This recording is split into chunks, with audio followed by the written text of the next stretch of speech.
Shalom. Horas hidup oleh Roh Allah saja. Amin. Puji nama Tuhan. Jumpa musik kita pornginon son na biasa ima di acara cakap-cakap tentang Tuhan atau marnonan taringon di Tuhan, taringon tu Tuhan. Nah di patupan ni hamba Tuhan rumah di tempat ni ima Bang Ijul Ginting dohot Kak Tirsa. Oke. Aka roman na hinaholongan, aka damang dainang, lain ang boru, aka ito sa luhut na sudin, aka dongan nami, aka na halak batak na dong di Jabu, manang di mobil petamo, manang di dia, manang di kafe, manang mengikuti acara na live di FB atau di Facebook. Kami sapa ma selamat borgin madita sa luhut na Tuhan Yesus memberkati kita di dia pemanang di dia kita maringan sa borgino. Oke, borgino kita sonda biasa iman tema di kita bornginon iman taringot tu mewaspadai penyesatan.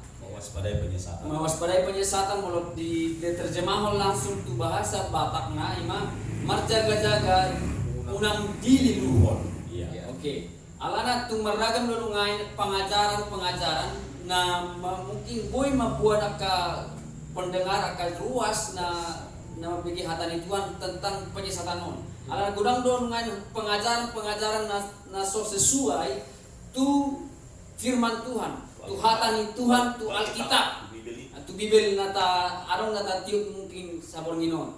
Jadi bornginon sebelum mulai acara ta lanjuton mungkin perkenalan majo aka hamba Tuhan nama dongannya bornginon. Imana barjolo dong ma di sebelah kiri paling ujung ima Bang Jogis Dabuta, Abang Ganteng. Seperti biasa sudah tidak asing lagi. Dan sebagai dosen dan pengajar dan juga penginjil di Kota Medan. Dan pada tahun muse di dongani ma Bang Mardos atau Pendeta Mardos Nababan sebagai gembala sidang dongani mana di GBI Metro na di Amplas. Pendeta muda Mardos Nababan. Jadi sebelum mulai kita di top yang mereka Pak Marbegi dan Marsyajar ahado taringot penyesatan dia do penyesatan na sedang berkecimpung atau sedang tenar di kalangan kita halak Kristen terlumui maju kita tapukas di bagas tanya mungkin Pangido dengan hormat ma tu lain iba Mardos Nababan membawa kita dalam doa. Ya, bertanya kita mulai ke Tuhan di bahasa rohani di bagasan Bornginon, porsi rohani di bagasan warni Tuhan Yesus. Roho tupungan namion menorangi roha dohot pikiran nami. Bagi perbadia dan mengajari kami dan mengajar kami disuki kami di Bornginon. Mulai tema Tuhan buka kami, tuhan kami, tanya kami, persejarah kami di bagasan Bornginon, di bagasan warni Tuhan Yesus roh kami bertanya tujuh. Amin. Amin. Puji Tuhan.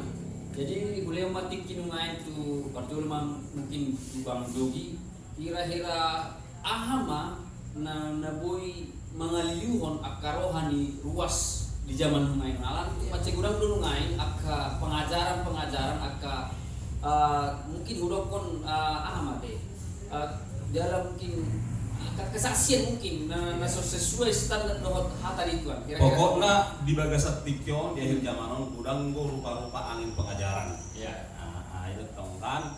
Jadi Alisa dan paling menonjol diganggu halak ima soal Tritunggal Allah atau Trinitas Allah. Mana paling menonjol diganggu baik siap luar suak songoninang siang bagas kekristenan. Jadi na paling miris apalah di bulan ordope di Indonesia ada bos ada hamba Tuhan yang terkenal di YouTube mengganggu soal Trinitas Allah. Mana mendokon bahwa Trinitas Allah atau Tritunggal Allah itu sudah tidak relevan lagi dengan zaman.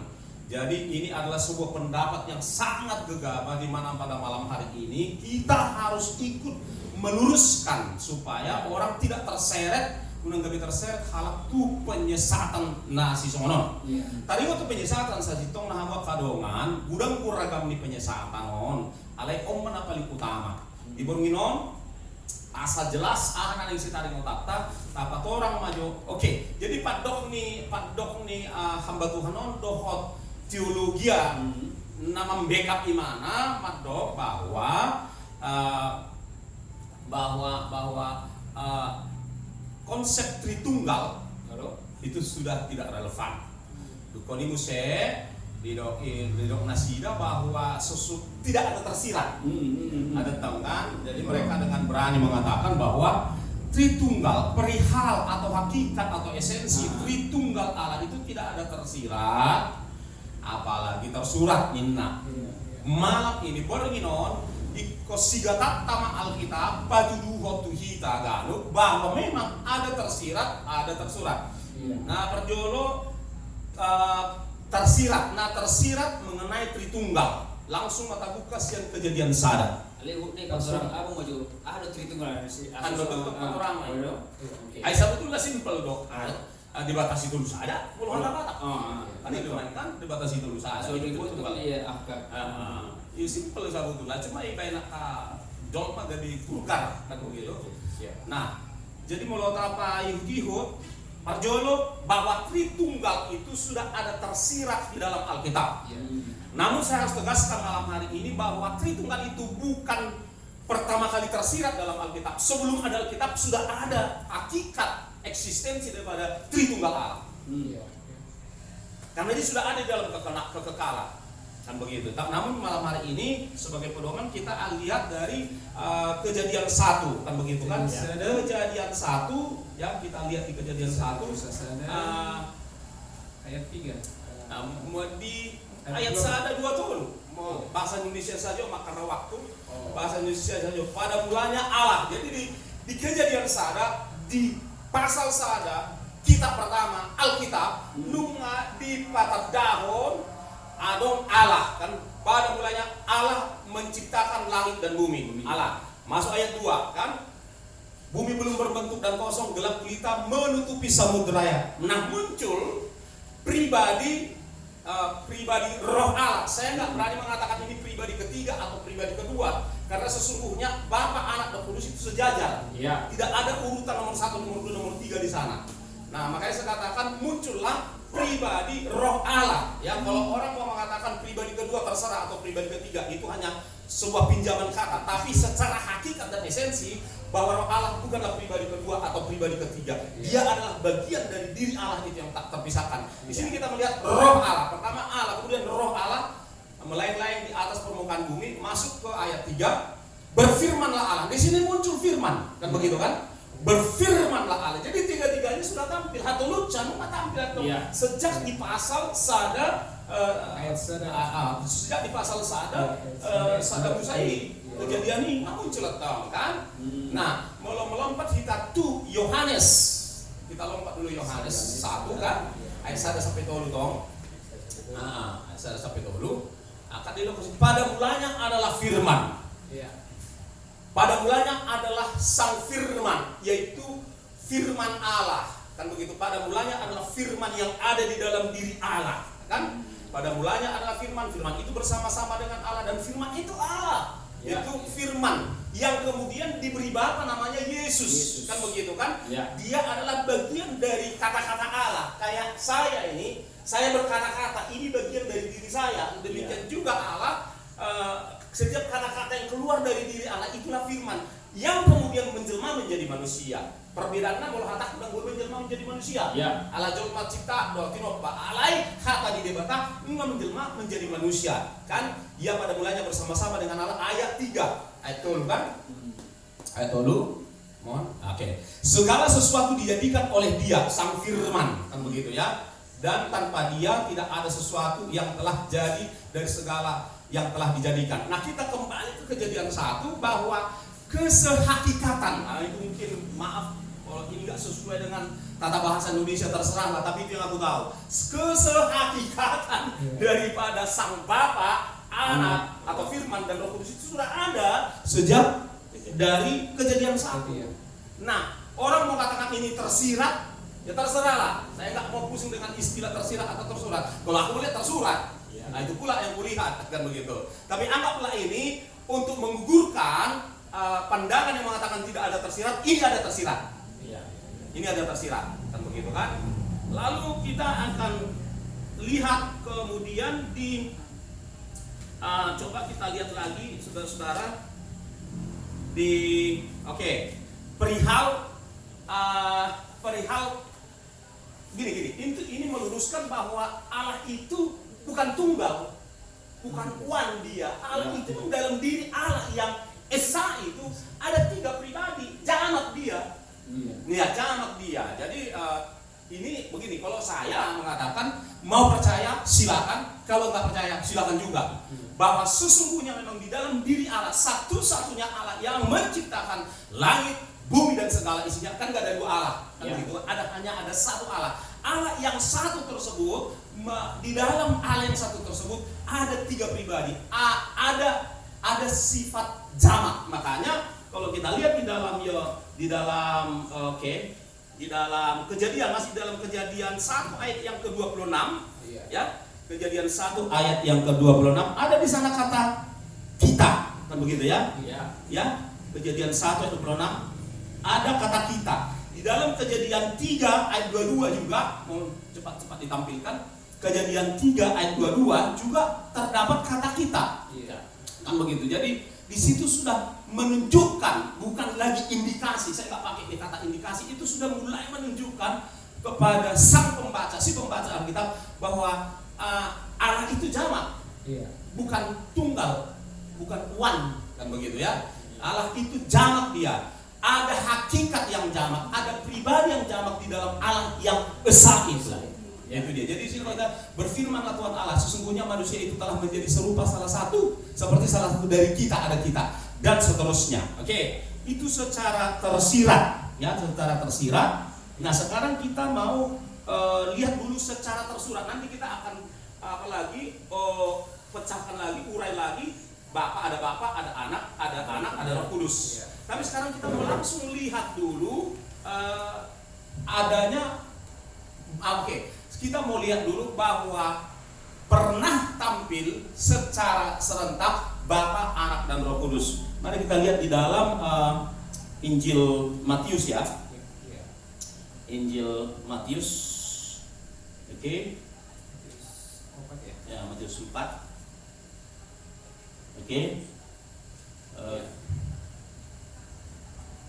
Bisa ditampilkan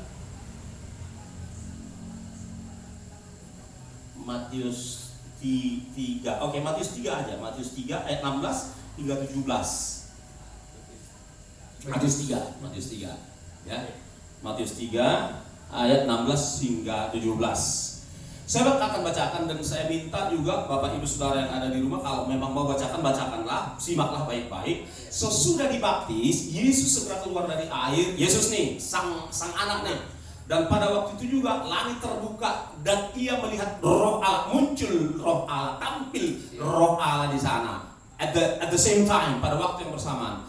Lalu ayat yang ke-17, ya, ayat yang ke-17, lalu terdengarlah suara dari surga yang mengatakan, inilah anakku yang kukasihi. Bapa berbicara di surga pada waktu yang sama. Pada waktu yang sama Bapa di surga berbicara mengatakan, inilah anakku yang kukasihi, kepadanya lah aku berkenan. Jadi ini menegaskan, memastikan, memutlakkan bahwa memang ada Bapa, ada Anak, ada Roh Kudus. Jadi ini bukan ini tidak ada kompromi dengan ini. Tidak ada kompromi, tidak ada keraguan perihal ini. Jadi secara tersurat pun pernah tampil Sang Bapa, Anak, dan Roh Kudus, kan begitu kan? Nah, masih perihal yang tersurat. Kita lihat di dalam Matius, langsung kita lihat dalam Matius 28 ayat 19. Bahwa ketiga-tiganya tampil. Karena ada orang tersebut mengatakan tidak ada tertulis katanya Bapa, Anak, dan Roh Kudus. Oke.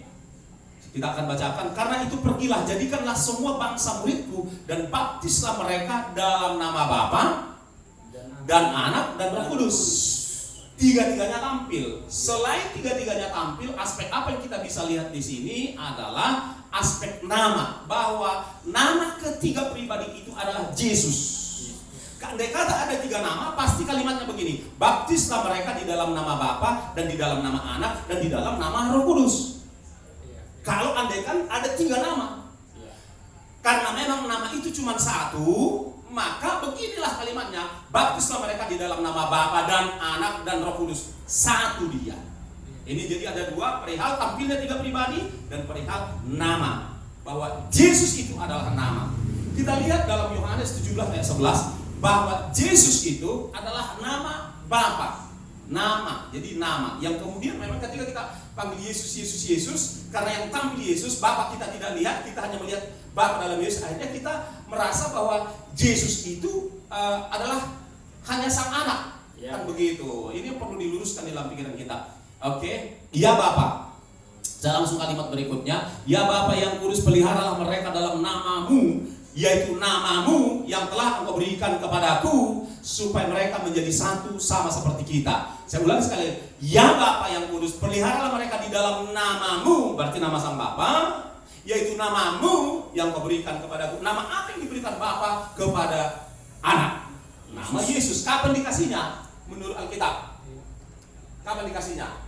Ya, secara eksplisit dikasihnya ketika malaikat disuruh oleh Tuhan Allah mengunjungi baik si Maria maupun si Yusuf supaya mereka memberi namanya Yesus. Jadi jelas dalam hal ini Bapak Ibu Saudara ada tersurat. Kemudian kita masuk ke 1 Yohanes 5 ayat 17. Coba jangan sampai salah kutip saya, bahwa di sorga itu ada 3 saksi. Kan begitu ya? 1 Yohanes 1 Yohanes 5 ayat 7. Nah, Ada tertulis. Ya, ada tertulis 1 Yohanes 5 ayat 7. Iya. Ayat 7. Oke. Nah, yuk kita baca sama-sama. 1, 2, 3. Sebab ada 3 yang memberikan kesaksian di dalam sorga, Bapa, Firman, dan Roh Kudus. Dan ketiga-tiganya itu adalah satu. Satu di sini bukan angka, bukan bilangan, tapi esa. Jadi dengan demikian gugurlah pendapat orang-orang yang mencoba menyangkali Tritunggal Allah. Gugurlah pendapat orang-orang yang mengatakan tidak ada Tritunggal Allah tersirat dan tersurat. Ternyata malam hari ini ada yang tersirat, ada juga yang tersurat. Amin. Sampai di sini dulu sebelum kita lanjutkan kepada adanya sang Bapa dan Anak, adanya sang Anak dan Roh Kudus. Nah, mungkin teman-teman ya, neng pesakton sesuatu silakan. Ya, HP sebagian dobe nata jahat porminon, HP nak gunakan dobe ayat dan lain. Dukung bahwa Tuhan itu adalah satu Tritunggal. Iya, ini hanya sebagian yang kita angkat malam hari ini. Jadi ini satu peneguhan luar biasa bagi kita dijelaskan bahwa Tuhan itu Esa, Tuhan itu satu bergerak ya di satu adanya, tetapi tiga pribadi. Tiga pribadi. Harus hati-hati, jangan sampai terseret. Siap. Kalau terseret kita nggak serupa, kita berbeda. Satik nahumoto sian bulana puasa di batu Tuhan dirina bangsa Israel bahwa Tuhan itu adalah Tuhan sesada polo terbuka sian. Maaf, itu nggak usah dulu dibuka karena terlalu ngambang nanti. Oh ya, Jadi kita fokus pada Tritunggal Allah. Tritunggal. Itu dulu kita fokuskan malam hari ini supaya jangan mengambang. Karena itu yang dipakai untuk menyeret orang bahwa Allah itu hanya one. Makanya mereka membangun teologi oneness. Ini harus kita hati-hati. Iya. Jangan kita beri ruang dan peluang kepada mereka bahwa betul sifat dari Allah yang disembah oleh Allah Isa itu esa. Tapi kan kemudian di zamannya bangsa Israel pun, yaitu kitab Musa pun, Allah itu sudah diperkenalkan oleh Musa melalui tulisannya bahwa ada Allah, ada Firman, ada Roh Kudus. Iya. Jangan kemudian diseret ayat tertentu untuk menggiring orang kepada paham yang mereka bangun. Iya. Ini yang mau tegas kita lawan malam hari ini. Iya. Ini yang tegas kita lawan pada malam hari ini. Kita harus lawan itu. Jadi Allah itu bukan jadi yang berbahaya kan begini kata-kata orang. Jadi Tuhan itu satu. Padahal maksudnya esa, bukan one dalam bentuk bilangan. Esa dia. Jadi berdasarkan ini mereka membangun bahwa Tuhan itu satu, tapi dia ada saatnya tampil sebagai Bapa, ada saatnya tampil sebagai Anak, ada saatnya tampil sebagai Roh Kudus. Ini kan konyol. Ini adalah sebuah pemikiran yang sangat-sangat konyol. Karena kita sudah melihat bahwa sang anak Yesus, dia pakai kata Yesus, bahwa Yesus tidak tampil sebagai bapa. Iya. Ada saatnya dia tampil sebagai anak, ada saatnya tampil sebagai Roh Kudus. Enggak. Itu jelas-jelas tidak. Pribadi Kan begitu. masing-masing dia. Ada 3 pribadi yang memang sehakikat, sejenis dia, sehakikat dia, apa lagi adik saya, seesensi dia, dan setara dia, Iya. sederajat dia. Iya. Nggak bisa. Iya, iya. Itu pendapat si Belius atau si Begus, nggak tahu kok si Begus namanya itu. Pusing kali aku nama teolog di zaman dulu yang Iya. kemudian diikuti oleh apa yang merasa dirinya teolog di zaman sekarang ini. Iya. Nah, Iya, iya, iya. itu. Jadi, nah kalau begitu kita langsung saja saya kira masuk bahwa ada pribadi Bapa, ada pribadi Anak. ada pribadi anak. Iya. Yuk kita Iya, lihat iya. supaya kita main-main di Alkitab aja, oke? Oke. Jadi Alkitab, ya pertanyaan ya dijawab dengan ayat-ayat Alkitab. Iya. Iya. Oke, mari kita lihat di Yohanes. Oke, mulai Yohanes 5:24 misalnya. Cepat saja Yohanes 5:24. Yohanes 5:24. Yohanes 5:24. 5 ayat 24 itu. Ya. Oke, saya akan bacakan. Bapak Ibu Saudara menyimak. Aku berkata kepadamu sesungguhnya barang siapa mendengar perkataanku, orang pertama tunggal, oke? Ya. Pribadi pertama tunggal, oke? Dan percaya kepada dia. Berarti ada pribadi kedua, orang kedua tunggal. Jadi ini sudah jelas gitu, tersirat, tersurat, termaktub, eksplisit, implisit, terserah mau pakai istilah apa. Dan sesungguhnya barang siapa yang mendengar perkataanku dan percaya kepada dia. Nah kalau cuma satu pribadi dia akan bilang barang siapa mendengar perkataanku dan percaya kepada aku, Iya. aku yang mengutus aku, kan kacau. Iya. Masa aku yang mengutus aku? Iya. Jadi memang maaf ya, banyak yang asal bunyi ngawur. Betul. Ini saja. Nah di sini kita bisa melihat ada sang anak, oke? Ada sang bapa, oke? Ada sang yang diutus, ada yang mengutus. Kan begitu ya, jelas. Kita cepat saja lihat lagi di dalam. Oke, kita lihat di dalam tadi Yohanes 7 ayat 29. Ya, Yohanes 7 29. Yohanes 7 ayat 29. Ya, coba Pendeta Aroski bisa membacakan buat kita Yohanes 7:29. Yohanes 7 ayat 29 Iya. seperti ini. Aku kenal dia sebab aku datang dari dia dan dialah yang mengutus aku. Ini kan jelas. Kan jelas dulu Maimon. Ya. Berkata susun adong aku. Berarti orang pertama, kan? Adong dia, orang kedua. Ya dia yang dimaksud di son, ya Bapa, kan begitu kan? Ada yang diutus, ada yang mengutus. Lalu kita lanjutkan dari Yohanes 12 ayat 44. Yohanes 12 iya. Bu Pendeta Markus Majaharon, Yohanes 12 ayat 44.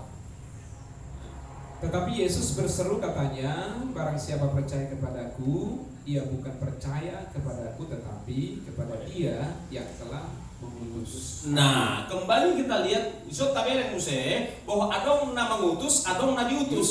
Iya. Molo sonon. Molo sotohoro adong pengutus. Na pengutusido na diutus berarti pergabus. Iya, betul. Tak baik pergabus Tuhan. Hmm. Bahaya ada Pak. Gabi dibayang halak pergabus Tuhan, pendusta. Kan? Kan ini sangat mengerikan kalau sampai orang memposisikan Tuhan Yesus ya pendusta karena dia mengutus dirinya sendiri.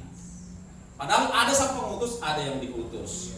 Oke, imajo tadi ngutusi kan? Nggak saya jo tadi ada bapak, ada anak, jelas. Kemudian tabereng majo muse Roh Kudus. Nah, ada anak, ada Roh Kudus, kan? Yohanes 10 ya, Yohanes 10 ayat itu ayat 10 dulu ayat 14. Yohanes 6 ayat 13 Oh. 14. Jahon Pendeta Aros gimana Maksudnya, Nah, tetapi apabila ia datang, yaitu Roh kebenaran. nah, yang ngomong ini orang pertama Ya. dalam kalimat ini, ya. Orang pertama tunggal namanya sang anak. Kan sang anak lah yang ngomong ini kan. Terus ia akan yaitu Roh. yaitu Roh kebenaran. Nah, tetapi apabila dia menunjuk ada pribadi yang lain. Ya. Terus kamu yaitu Itu Roh kebenaran. Ia akan memimpin kamu ke dalam seluruh kebenaran. Sebab ia tidak akan berkata-kata dari dirinya sendiri, Amin. tetapi segala sesuatu yang didengarnya itulah yang akan dikatakannya, dan ia akan memberitakan kepadamu hal-hal yang akan datang. Jadi jelas di Yohanes 10 nomor, adong pribadi anak, adong pribadi roh Allah. Ya. Jadi ini otomatis menggugurkan paham dan pandangan, atau lebih tepatnya dusta. Saya baru katakan dusta karena mereka nggak mungkin nggak baca ini. Ya. Ini menggugurkan dusta-dusta mereka yang mengatakan bahwa ada saatnya sang anaklah yang tampil sebagai Roh Kudus. Sang anak tampil sebagai Bapa. Ini menggugurkan kebohongan mereka. Ya. Oke. Lanjut aja ayat 10 Pak Neto. Ayat 10 Pak, silakan. 14. Ia akan memuliakan aku. Iya di sini pribadi Roh Kudus. Iya. Sebab ia akan memberitakan kepadamu apa yang diterimanya Daripadaku. Ya. Jadi di sini tak iso tabereng adonggo sang anak, adonggo sang Roh Kudus. Iya. Jadi jangan berdusta. Jangan dustailah kebanyakan orang-orang ya, jangan berbohong lah, ngeri kalau kita berdusta kan. Udah bisa una mangkonayo. Silakan. Segala sesuatu yang Bapa punya Ya. adalah aku punya. Ini berbicara tentang kesetaraan. Ya. Kenapa ini perlu kita tampilkan malam hari ini? Ada potong orang yang mengaku dirinya teolog mengatakan bahwa Bapa lebih besar dari anak. Berbeda. Ya, berbeda. Lebih besar. Padahal ini menyatakan kesetaraan. Ada memang saat di mana Bapa itu lebih berperan daripada anak. Ya, oke, ketika sang Bapa mengutus sang anak, seakan-akan di sini sang Bapa lebih besar. Itu tidak menyatakan lebih besarnya sang Bapa, tapi menyatakan ada bahwa Allah itu di dalam hakikatnya mengutus sang anak demi keselamatan manusia. Jadi memang harus salah satunya yang akan menjelma menjadi manusia. Jadi bukan berarti bukan bermaksud bahwa itu menyatakan karena Bapa yang mengutus maka lebih besarlah Bapa. Tidak. Setara itu. Ya, ini jelas di sini. Karena kita akan bisa lihat lagi diteguhkan di dalam Filipi 2 kan, Filipi 2 ayat 5 dan 6 kan begitu ya. Oke. Jadi nggak apa-apa baca Jahamu salin aja toh. Asal Segala sesuatu yang Bapa punya adalah aku punya. Sebab itu aku akan berkata, ia akan memberitakan kepadamu apa yang kuterimanya, apa yang diterimanya daripadaku. Iya. Jadi di sini menunjukkan kesetaraan. Lalu ketika Yesus mengatakan bahwa Dia berkuasa menyerahkan rohnya dan berkuasa juga mengambilnya, ini menunjukkan kesetaraan. Tidak ada yang dapat merampasnya daripada aku. Aku berkuasa menyerahkan rohku, nyawaku, aku juga berkuasa mengambilnya kembali. Ini menyatakan kesetaraan Dia dengan Sang Bapa. Karena pada mulanya adalah firman, dan firman itu bersama-sama dengan Allah, bersama-sama dengan Sang Bapa. Sama Dia. Dan Bapa tidak, dalam tanda kutip nih, Bapa tidak bisa mencipta segala sesuatu tanpa Sang Firman. Maaf, ini saya hanya meminjam dalam tanda kutip, atau lebih aman kalimat, Bapa tidak mencipta sesuatu tanpa anak. Berarti di situ ada saling kebergantungan. Tanpa firman. Kan gitu. Jadi ini malam ini juga kita meluruskan juga teolog yang lain yang mengatakan bahwa Bapa lebih besar daripada sang anak. Kan begitu. Mungkin ada yang mau sampaikan berkenan dengan ini. Iya, ini cukup jelas semua ayat-ayat yang dibagikan malam ini ya. Iya. Dijelaskan dari anak Bapa, anak Kudus ya. Mungkin lanjut arah berapa Pak? Iya, jadi oke. Sebelum kita akan berbincang-bincang lebih jauh, saya ingin kita membaca perihal wait a minute. Oke, Yohanes 5:23 udah tadi ya? Belum. Yohanes 5:23. Coba apa yang tertulis dalam Yohanes 5:23? Yohanes 5:23. Coba kita simak dulu di sini. Oke, sama Mayrokon dan bahasa Indonesia, supaya semua orang menghormati anak sama seperti mereka menghormati Bapa. Bapak terus. Barang siapa tidak menghormati anak, ia juga tidak menghormati Bapa yang mengutus Dia. Iso mendapat. Jadi dan poin kita nggak bisa bermain-main. Ya. Nggak bisa bermain-main, kita mainkan kalimat-kalimat, kita mainkan diksi, kita mainkan narasi-narasi tanpa disadari, bisa juga disadari atau tanpa disadari bahwa dia sebenarnya sudah mengecilkan sang Bapa. Ayat ini jelas mengatakan bahwa tidak